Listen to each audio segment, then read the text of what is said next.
문제 해결 능력은 오늘하고 내일 해보시면 알겠지만 오늘 나갈 유형은 문제 해결 능력의 언어 추리, 논리적 사고에 관련된 문제여서 명제에 관련된 게 많아요. 그래서 그거는 의사소통이나 수리 능력하고는 좀 다른 형태의 문제 해결 능력만의 문제들을 보실 수가 있는데 내일 진행될 그 두 번째 유형은 사실 그 실제 업무에서 활용되는 능력을 평가하는 문제 해결 능력, 업무 문제 해결 능력이어서 그 부분은 약간 의사소통이나 수리하고 섞여요.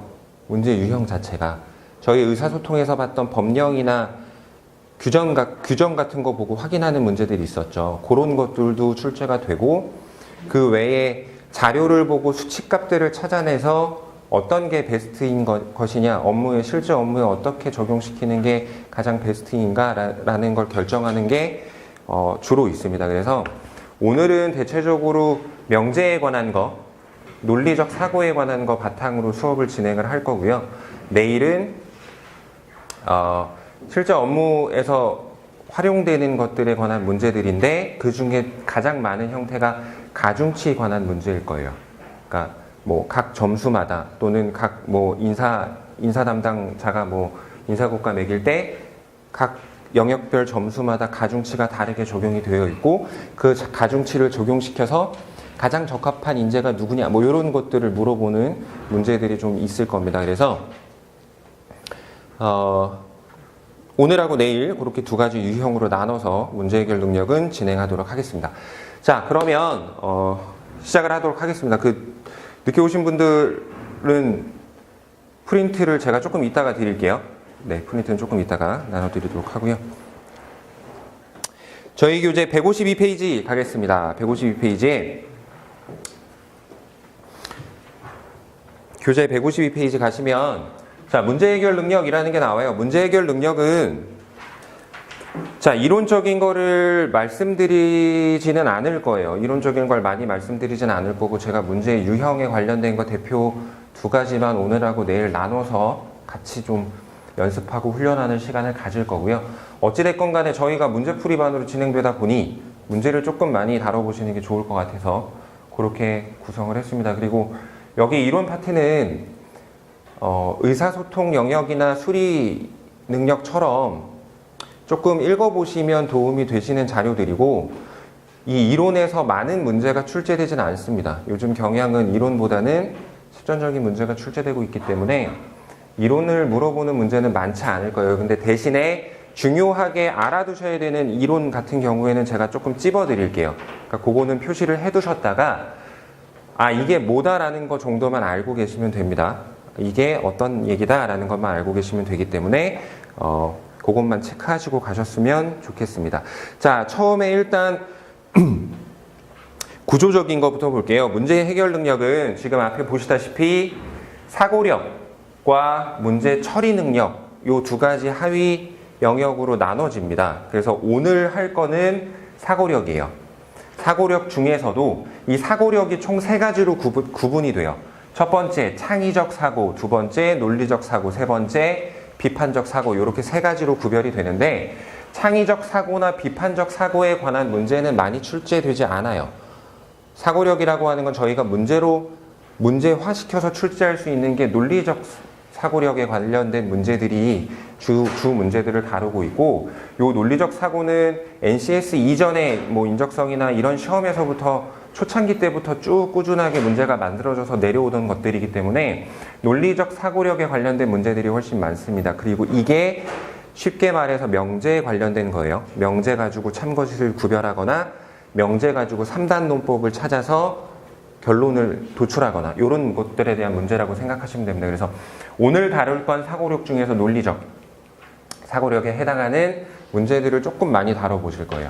자, 그 다음에 문제 처리 능력이라는 건 뭐냐면 자, 요거는 실제 업무 처리 능력을 물어보는 건데 문제에서 실제 업무와 관련이 있는 상황들을 제시해주고 그 업무를 처리하는 적절한 대안을 선택하는 능력을 평가하는 문제예요. 그래서 요거는 제가 아까 간단하게 말씀드렸다시피 가중치를 적용시켜서 계산하거나 뭐 가장 뭐 회사에서 어떤 부지를 선정하는데 가장 합당한 부지를 선정하거나 그 부지 선정하려면 뭐 부지 매입 가격도 있을 거고 뭐 관련 조건들이 있겠죠. 뭐 그런 사항들을 검토해서 적절한 대안을 선택하거나 그런 문제들로 구성이 되어 있습니다. 그래서 요거는 내일 조금 집중적으로 다뤄보도록 할게요. 근데 둘 중에 문제 해결 능력이다라고 해서 앞에 의사소통이나 수리하고 조금 별개로 생각할 수 있는 영역은 사고력 부분이에요. 밑에 이 문제 처리 능력 같은 경우에는 의사소통이나 수리 능력하고 조금 섞여 있는 문제들이라고 생각하시면 됩니다. 그래서 오히려 이 부분보다는 사고력 오늘 하는 부분이 조금 포커스가 맞춰져서 진행될 거고요. 그게 조금 더 생소하실 수 있어요. 그것만 일단 어떻게 문제 해결 능력의 수업이 진행될 거다라는 거 말씀드렸고, 자, 뒤로 좀 넘어가도록 하겠습니다.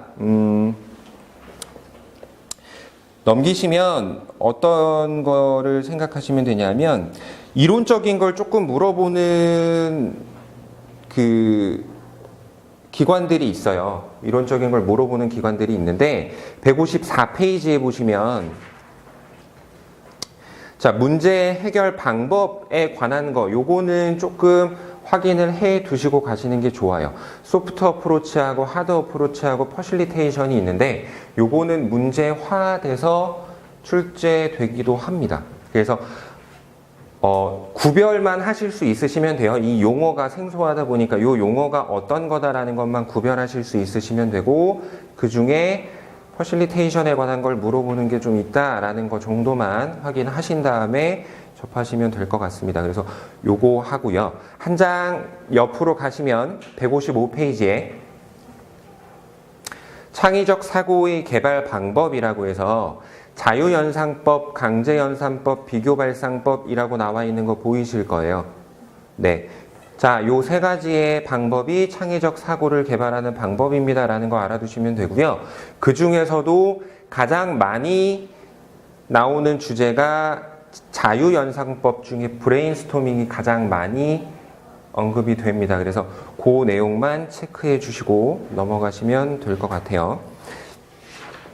제가 조금 보실 것들만 간단하게 찝어드리는 거여서 그렇게 보시면 되고, 157페이지 요 내용은 좀 많이 아실 거예요. 요 내용은 많이 아실 텐데, 문제 인식하는 단계에서 저희가 그 문제 처리 능력, 그러니까 어떤 문제를 처리할 때 단계적인 구성이 이렇게 나와 있어요. 인식하고 도출하고 원인을 분석하고 해결안을 개발한 다음에 실행한다. 이런 도출 과정이 있는데, 이 과정 중에 조금 중요한 부분이 문제인식하는 부분에서 환경 분석하는 겁니다. 환경 분석할 때 두 가지를 크게 분석법으로 갖고 있는데 삼시 분석하고 스왓 분석법이에요. 그 중에 스왓 분석법은 많이 들어보셨을 거예요. 그죠? 어떤 PPT 자료 같은 거, 뭐 사업계획서 이런 거 만들 때 스왓 분석 굉장히 많이 쓰고 있죠. 그래서 요 분석법 같은 경우에 삼시 분석하고 스왓 분석 같은 경우에는 어떤 거다라는 걸 알아두시면 이론적인 걸 물어보는 문제에서는 해결이 가능하실 것 같습니다. 그래서 밑에 팁으로 스왓 분석에 관한 게 조금 디테일하게 나와 있죠. 요거까지도 참고를 하셔서 조금 알아두셨으면 합니다. 그 다음에 요거를 말씀 안 드렸는데 그 앞에 156페이지에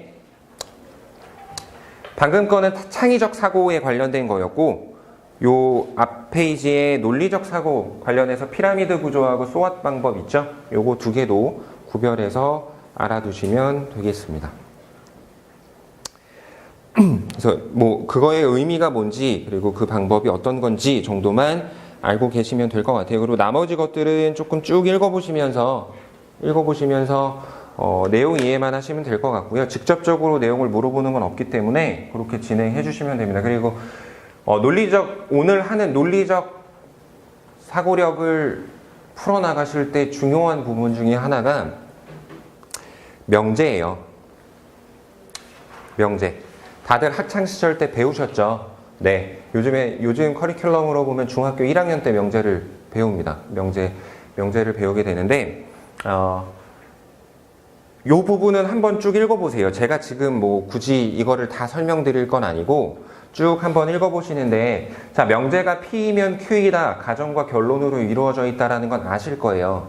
근데 결국의 포인트는 뭐냐면, 명제가 역이 대우라는 명제의 관계성을 좀 갖고 있고요. 그죠? 한 장 넘기시면 명제의 역이대우라는 게 나오죠.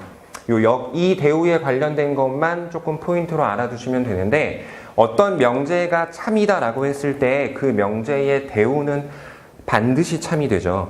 그래서 어떠한 지문, 그러니까 명제를 확인하실 때, 그거의 참거짓을 확인하실 때 명제 자체를 가지고 확인하실 수도 있지만, 그게 조금 힘들다 싶으면 대우를 가지고 판단하시는 게 훨씬 더 빠른 경우도 있습니다. 그래서 논리적 사고력에서는 명제를 가지고 대우를 기입한 다음에 대우 가지고 풀어내시는 것도 굉장히 많이 출제가 돼요. 그래서 요 관계성을 조금 알아두시면 될 것 같고, 요 역과 이에 관한 것도 출제가 간혹 돼요.